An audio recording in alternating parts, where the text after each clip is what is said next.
امثال 31واں باب۔ لیمویل بادشاہ کے پیغام کی باتیں جو اس کی ماں نے اسے سکھائیں۔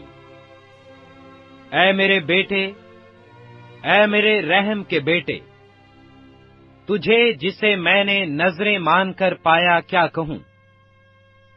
اپنی قوت عورتوں کو نہ دے، اور اپنی راہیں بادشاہوں کو بگاڑنے والیوں کی طرف نہ نکال۔ بادشاہوں کو، اے لیمویل، بادشاہوں کو میں خواری زیبا نہیں، اور شراب کی تلاش حاکموں کو شایان نہیں۔ مبادہ وہ پی کر قوانین کو بھول جائیں اور کسی مظلوم کی حق تلفی کریں۔ شراب اس کو پلاؤ جو مرنے پر ہے، اور میں اس کو جو تلخ جان ہے، تاکہ وہ پیے اور اپنی تنگ دستی فراموش کرے، اور اپنی تباہ حالی کو پھر یاد نہ کرے۔ اپنا منہ گونگے کے لیے کھول، ان سب کی وکالت کو جو بے کس ہیں۔ اپنا منہ کھول، راستی سے فیصلہ کر، اور مسکینوں اور محتاجوں کا انصاف کر۔ نیکوکار بیوی کس کو ملتی ہے؟ کیونکہ اس کی قدر مرجان سے بھی بہت زیادہ ہے۔ اس کے شوہر کے دل کو اس پر اعتماد ہے، اور اسے منافع کی کمی نہ ہوگی۔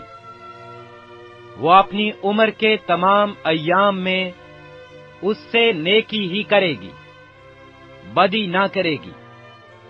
وہ اون اور کتان ڈھونڈتی ہے، اور خوشی کے ساتھ اپنے ہاتھوں سے کام کرتی ہے۔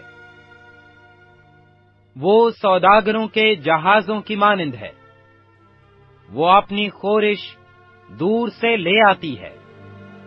وہ رات ہی کو اٹھ بیٹھتی ہے، اور اپنے گھرانے کو کھلاتی ہے، اور اپنی لونڈیوں کو کام دیتی ہے۔ وہ کسی کھیت کی بابت سوچتی ہے، اور اسے خرید لیتی ہے، اور اپنے ہاتھوں کے نفع سے تاکستان لگاتی ہے۔ وہ مضبوطی سے اپنی کمر باندھتی ہے، اور اپنے بازوؤں کو مضبوط کرتی ہے۔ وہ اپنی سوداگری کو سود مند پاتی ہے، رات کو اس کا چراغ نہیں بجھتا۔ وہ تکلے پر اپنے ہاتھ چلاتی ہے، اور اس کے ہاتھ اٹیرن پکڑتے ہیں۔ وہ مفلسوں کی طرف اپنا ہاتھ بڑھاتی ہے، ہاں، وہ اپنے ہاتھ محتاجوں کی طرف بڑھاتی ہے۔ وہ اپنے گھرانے کے لیے برف سے نہیں ڈرتی، کیونکہ اس کے خاندان میں ہر ایک سرخ پوش ہے۔ وہ اپنے لیے نگارن بالا پوش بناتی ہے۔ اس کی پوشاک مہین، کتانی اور ارغوانی ہے۔ اس کا شوہر پھاٹک میں مشہور ہے، جب وہ ملک کے بزرگوں کے ساتھ بیٹھتا ہے۔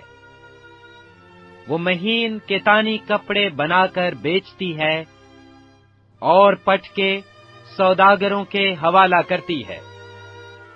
عزت اور حرمت اس کی پوشاک ہے، اور وہ آئندہ ایام پر ہنستی ہے۔ اس کے منہ سے حکمت کی باتیں نکلتی ہیں، اس کی زبان پر شفقت کی تعلیم ہے۔ وہ اپنے گھرانے پر بخوبی نگاہ رکھتی ہے، اور کاہلی کی روٹی نہیں کھاتی۔ اس کے بیٹے اٹھتے ہیں اور اسے مبارک کہتے ہیں، اس کا شوہر بھی اس کی تعریف کرتا ہے کہ بتھیری بیٹیوں نے فضیلت دکھائی ہے، لیکن تو سب پر سبقت لے گئی۔ حسن دھوکہ اور جمال بے ثبات ہے، لیکن وہ عورت جو خداوند سے ڈرتی ہے ستودہ ہوگی۔ اس کی محنت کا اجر اسے دو، اور اس کے کاموں سے مجلس میں اس کی ستائش ہو۔